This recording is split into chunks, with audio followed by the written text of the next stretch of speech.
Hey everyone, Movie Manny here, and welcome to another Movie Manny Reviews. I think I should be quiet because right now I'm working at another job. If you're wondering, I'm working at Freddy Fazbear's Pizzeria. Yeah, I'm working there now for some stupid reason. Why? Bad life choices, I guess. Now, why am I bringing Five Nights at Freddy's up? That dead game that will never die? Well, it's because, ladies and gentlemen, I am going to review Nicolas Cage's Five Nights at Freddy's mockbuster, Willy's Wonderland. Willy's Wonderland is about a guy who gets a flat tire, and in order for him to pay for the damages of his flat tire, he has to work overnight cleaning up a well-known kids entertainment Chuck E. Cheese ripoff building place, if you call it, called Willy's Wonderland. But little does Nicolas Cage's character know, he's being stalked and being hunted down by the cursed killer animatronics of Willy's Wonderland. But surprise, surprise, Nicolas Cage fights back and destroys in the most over-the-top, entertaining way possible. I mean, seriously, what could possibly go wrong? You got a very well-known, takes any acting job, Nicolas Cage. You got a very ridiculous premise of kids animatronics trying to kill everyone.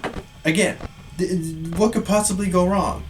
Well, a couple things would go wrong if you don't really know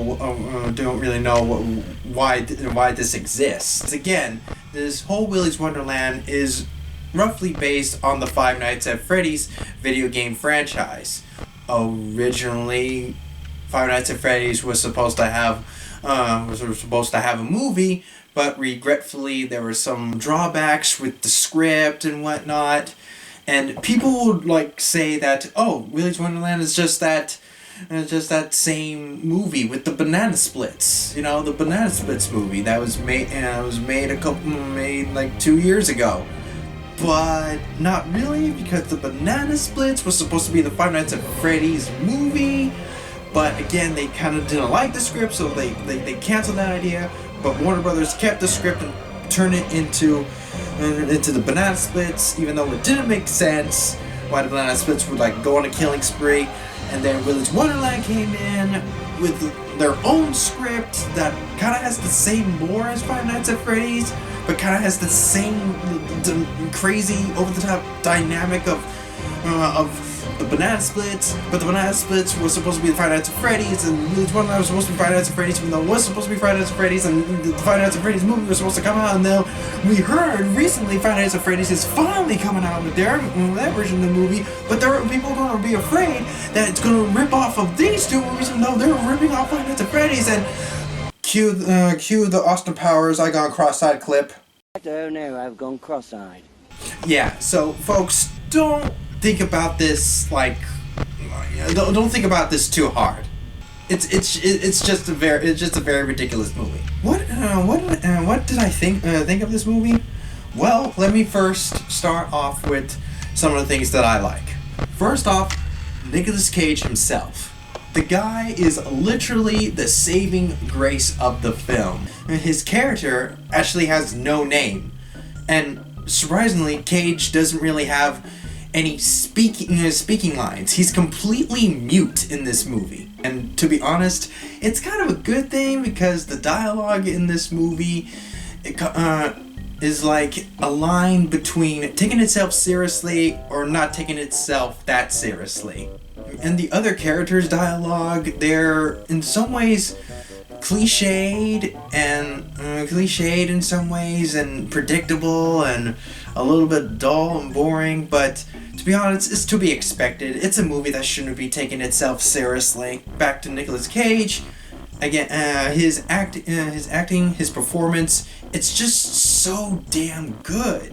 In some ways, him not speaking is almost like the NPC or the main video game character of the Five Nights at Freddy's games, or maybe just being us, like the audience, just taking back of this film. One of the teenagers that got caught inside of Willy's Wonderland tells the backstory of the animatronics. And while she's like explaining why the animatronics are killers, Cage, he just doesn't listen. He just doesn't care. Have you been listening to a word I've been saying? It's almost like we, the audience, don't really care about like the backstory. And when the backstory does get told, it's so really. But I'll get to that later. Now, what about the other people, the other characters of the film? Well, yeah, as usual, they're all kind of like well-known cliched stereotypes that you've seen like a bunch of times before. You have the old sheriff trying to keep the secret of Willy's killer animatronics. You got the owner who knows of the secret and doesn't really care. You got a bumbling sidekick idiot of the owner, who is also the tow truck guy who helps Nick Cage getting his car fixed. And of course, teenagers. Stereotype, movie trope, teenagers. Fun. So you got the survivor girl, Liv, played by Emily Tosta. Of course, you got the stoner friend Chris, the slut Kathy, the nerd Dan, the cool black character Bobby, and the don't really give a shit about anything Aaron. Just think of these kids as just the body count for dead meat when they do their kill count video, which I'm most definitely going to watch. I hope to God they're finally going to talk about this. They're all completely cliched, and their dialogue does not help them at all. Whenever they're on screen, you just know.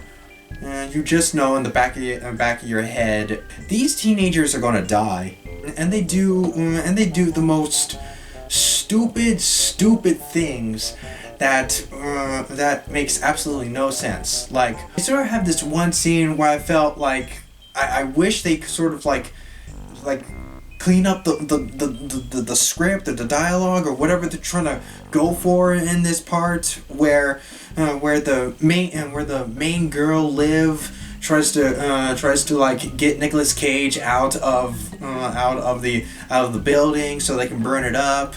She goes into the vents. Then one of the kids tries to like go in and save her, but the other friends like tells him that you don't have to be like her hero. She doesn't really care about you and all that other stuff. When are you getting it through your thick ass skull, huh? Kissing that ass ain't gonna get you that ass, playboy. Like, I know what they're trying to go for here, but the way that they like say the dialogue and they present it, it's like I said before, why bother? Why care? I understand that, but you got this here. It's almost like you didn't need to do it. Some type of conflict when there's no conflict to be present at all. And I understand what you're trying to do here. Can you capitalize on that? No, they fall from the roof and land in the ball pit. Unnecessary. Boy, there was another unnecessary scene where Bobby and that slut girlfriend Kathy sneak into this room, and Kathy gets being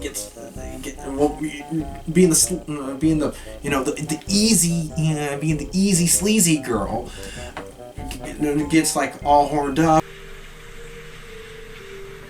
Is it weird that I'm getting really turned on right now? What? Yeah. Up and both of them have sex. Still want to see you on your birthday soon.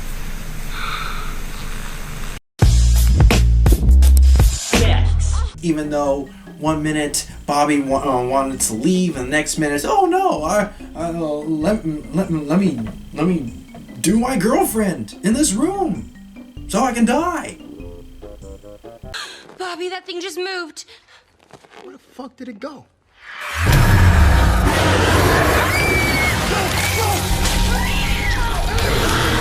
Was that the bite of 87? Idiots! Alright, enough of the characters. What about the animatronics? Well, all I have to say is their designs are amazing. They're actually amazing and creepy at the same time. Of course, you got Willy the Weasel, you got Cammy the Chameleon, Artie the Alligator, Gus the Gorilla, Tito the Turtle, Ozzy the Ostrich, Nighty Night, and Siren Sarah. There's no CGI in this. The animatronics are full on people in costumes. They also have plus the whole Willy's gang. They all have like a cartoon. They all have like their own like cartoon personas. They got their own posters of what they look like. Gus the Gorilla looks slightly like Magilla Gorilla or Grape Ape. Either way, Gus the Gorilla can be all these apes for all I care. The creepiest one out of the group of these animatronics is most definitely Cammy the Chameleon. Bruh. Wanna play, bitch? Oof. I do not want that. I do not want her near me.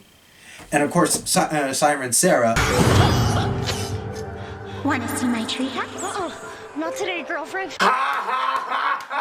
Yo, that's hilarious, man. I love it. Whenever she gets into like her evil phase, she's like Tinkerbell if she was a meth addict. And of course, Tito the Turtle looks like a stereotype Mexican. Of course. The puppeteer work, the costume, the practical effects, and the fight scenes with Nick Cage were like the best things about this movie. Especially when Nick Cage just goes full on cage rage on all of them. The robots' death scenes are so amazingly awesome. You have Nicolas Cage going up against Ozzy the Ostrich.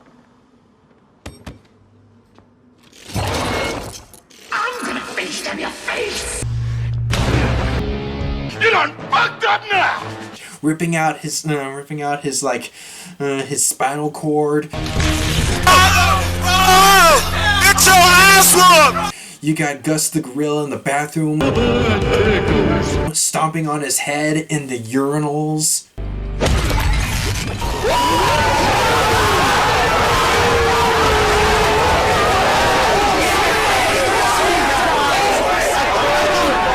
Choking Siren Sarah with his legs. Was that good for you, baby? And of course, the final fight between Cage and Willy is just so awesome.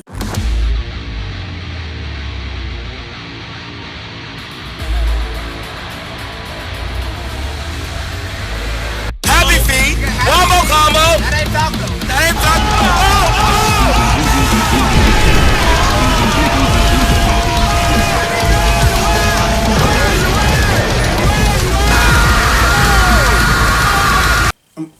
I'm just going to say it, folks. Movie of the year.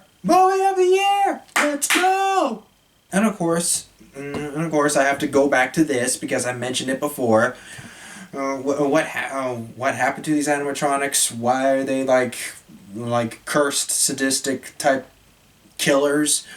Well, Liv, the main survivor girl, tells Cage that the original owner and his employees were actually child serial killers, and before the police tries to arrest them, they did this satanic ritual where they can transform their body, transform their bodies into the animatronics of their personas. And again, this is where Cage this is where I feel like Cage just like I don't care. I'm just here to do my job.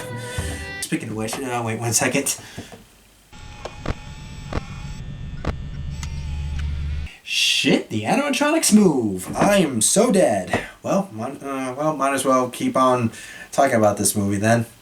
Yeah, so a very ridiculous backstory of the animatronics, and of course, being a kids entertaining robot, whatever, pizzeria, Chuck E. Cheese, whatever.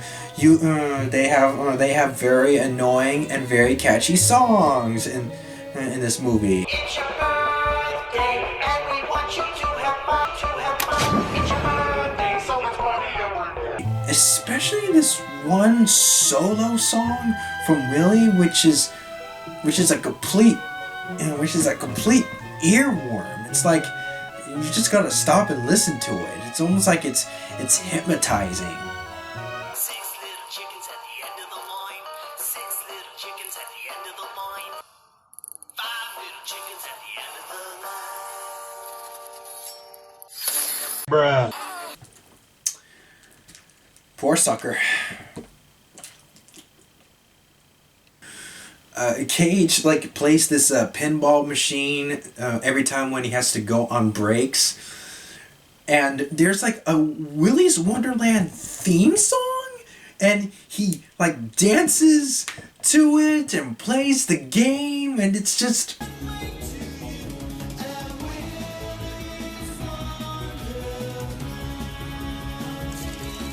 Oh, Cage! Oh, Nicolas Cage, you are a godsend, my man. You are a godsend. Well, that's all I have to say about Nicolas Cage's Willy's Wonderland. Fun little fact for you. Originally, this movie was supposed to come out on October of 2020, but COVID and the sort had to move over to February 12th. On demand. Yes, you can buy this movie on demand right now for $20. And to be honest, good thing. I know that they want to put it out in theaters, but oh man, this movie does not deserve the theater. Does not deserve being in theaters. It most definitely deserves to be on demand though. Definitely deserves it. And does it really deserve the $20 renting?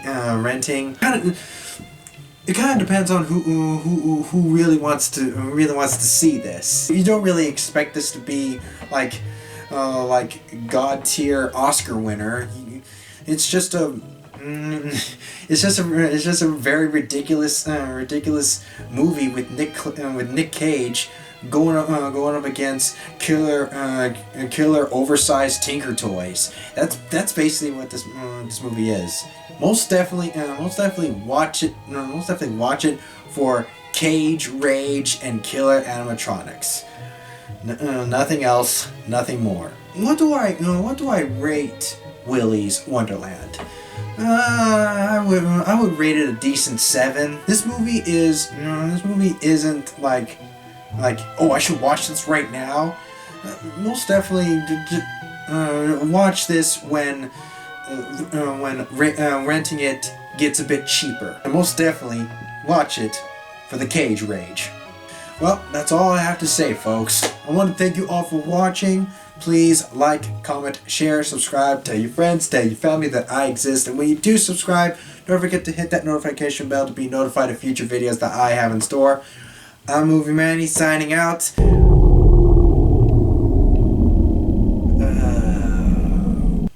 Shit on me.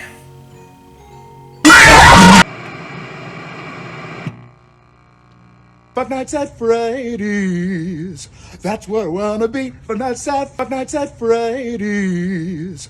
That's where I wanna be. Thanks for visiting Willy's Wonderland. Hope you had a fantabulous time.